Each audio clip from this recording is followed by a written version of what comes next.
সবাইকে স্বাগতম। আজ আমরা কথা বলবো জি বাংলার অন্যতম জনপ্রিয় সিরিয়াল ফুলকি নিয়ে। এই ধারাবাহিকটি শুরু হয়েছিল 2023 সালে আর খুব অল্প সময়ের মধ্যেই এটি দর্শকদের হৃদয়ে জায়গা করে নিয়েছে। কারণ এটি শুধু একটি সিরিয়াল নয়, এটি একটি সাহসী মেয়ের গল্প। তাই চলুন আজকের এই ভিডিওটি শুরু করা যাক। ফুলকি এক সাধারণ পরিবারের মেয়ে, যার স্বপ্ন অনেক বড়। ছোট শহরের মেয়ে হলেও তার ভিতরে রয়েছে এক অদম্য ইচ্ছাশক্তি, নিজের পরিচয় গড়ে তোলার। সামাজিক বাধা, পারিবারিক চাপ আর নিজের আত্মবিশ্বাস, এই তিনটে কারণ নিয়ে তার লড়াইয়ের গল্প। একদিন তার জীবনে আসে রোহিত রায় চৌধুরী, শিক্ষিত, ভদ্র আর অন্তরে খুবই সহানুভূতিশীল একজন মানুষ। রোহিত ফুলকির পাশে দাঁড়ায় এবং শুরু হয় এক নতুন অধ্যায়, ভালোবাসা, সংগ্রাম আর নিজের জায়গা খুঁজে পাওয়ার লড়াই। ফুলকি রায় চৌধুরী এর চরিত্রে যিনি অভিনয় করেছেন, তার আসল নাম দিব্যানী মণ্ডল।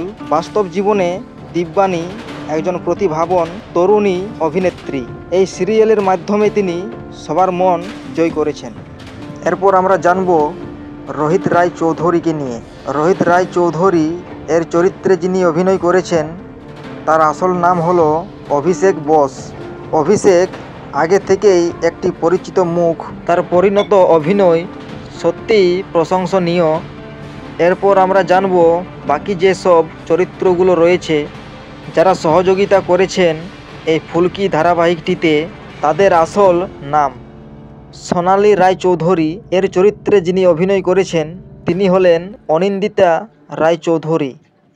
এরপর আমরা জানব রাহুল রায় চৌধুরী এর চরিত্রে অভিনয় করেছেন অর্ণব ব্যানার্জি। রিমঝিম এর চরিত্রে অভিনয় করেছেন তানভী ভট্টাচার্য।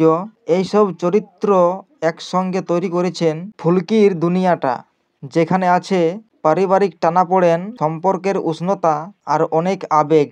দর্শকরা বলেছেন ফুলকি সিরিয়াল আমাদের জীবনের প্রতিচ্ছবি। দিব্যানী ও অভিষেকের কেমিস্ট্রি অসাধারণ।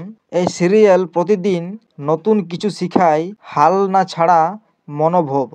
তাহলে বন্ধুরা, এই ছিল ফুলকি সিরিয়াল নিয়ে কিছু মজার তথ্য, গল্প, নায়ক নায়িকা আর তাদের রিয়েল লাইফ তথ্য সহ। যদি ভিডিওটি ভালো লেগে থাকে তাহলে লাইক, কমেন্ট, শেয়ার করো আর আমাদের চ্যানেল সাবস্ক্রাইব করে রাখো, কারণ আমরা প্রতিদিন নিয়ে আসি তোমার প্রিয় তারকাদের নতুন নতুন তথ্য। ধন্যবাদ সবাইকে।